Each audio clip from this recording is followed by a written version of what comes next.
बारामतीमध्ये आजपासून एक दिवसाआड पाणी पुरवठा नागरिकांनी पाण्याचा काटकसरीने वापर करण्याचं नगर परिषदेचं आवाहन।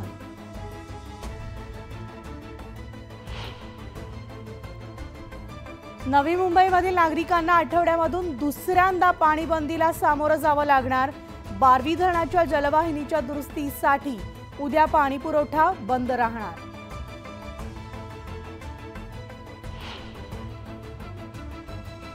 मध्य रेल्वेवरील 930 लोकल फेऱ्या रद्द, 33 लाख प्रवाशांचे अतोनात हाल, तर ठाण्याला 63 तासांचा आणि सीएसएमटीकडे 36 तासांचा मेगा ब्लॉक।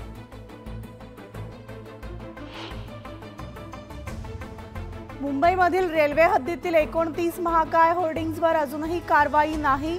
कारवाईसाठी पालिका घेणार कायदेशीर सल्ला।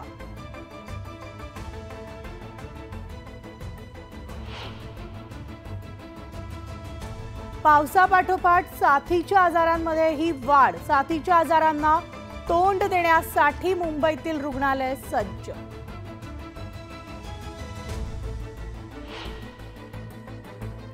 मुंबईमध्ये स्वच्छ केलेल्या नाल्यांमध्ये पुन्हा तरंगता कचरा, तर नाल्यांमध्ये कचरा न टाकण्याचं पालिकेचं आवाहन।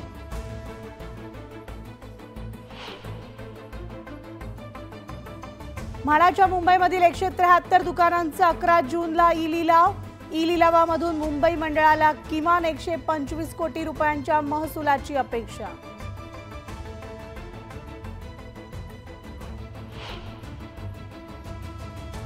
मेट्रो 2 मेट्रो 7 मार्गिकेवरील प्रवाशांच्या संख्येत वाढ। दोन्ही मार्गिकेवरील प्रवाशी संख्येने गाठला 10 कोटींचा पल्ला।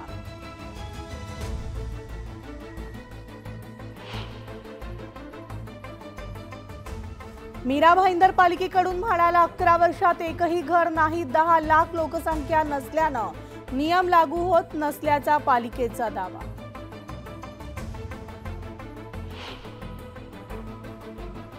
अखेर म्हाडाकडून अतिधोकादायक उपकर प्राप्त इमारतींची यादी जाहीर। यंदा 20 इमारती अतिधोकादायक।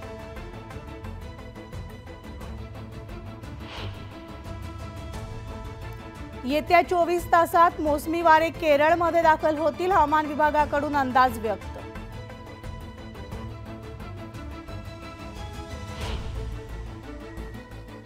राधानगरीमधील 84 गावांमध्ये वाढणार इको टुरिझम। MMRDC कडून विकास आराखड्याचं काम सुरू।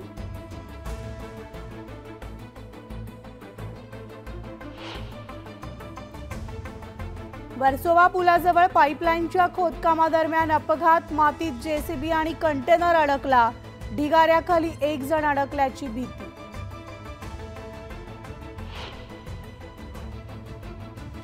बीड पोलिसांकडून दुचाकी चोरट्यांवर कारवाईचा बडगा। चोरीच्या 10 दुचाकी हस्तगत करण्यात यश।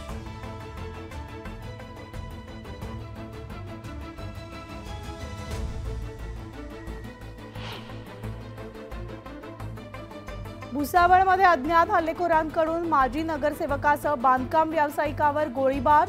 दोघांचाही मृत्यू। पोलिसांकडून हल्लेखोरांचा शोध सुरू।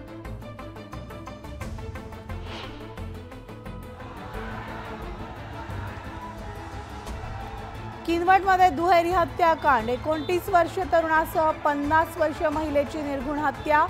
एका आरोपीला पकडण्यात पोलिसांना यश।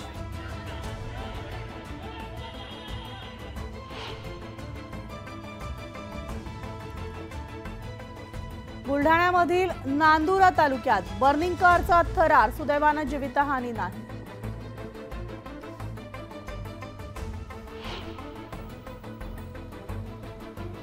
बुलढाणा महामार्गावर विचित्र अपघात। 2 दुचाकींची एकमेकांना जबर धडक। अपघात 5 जण गंभीर जखमी।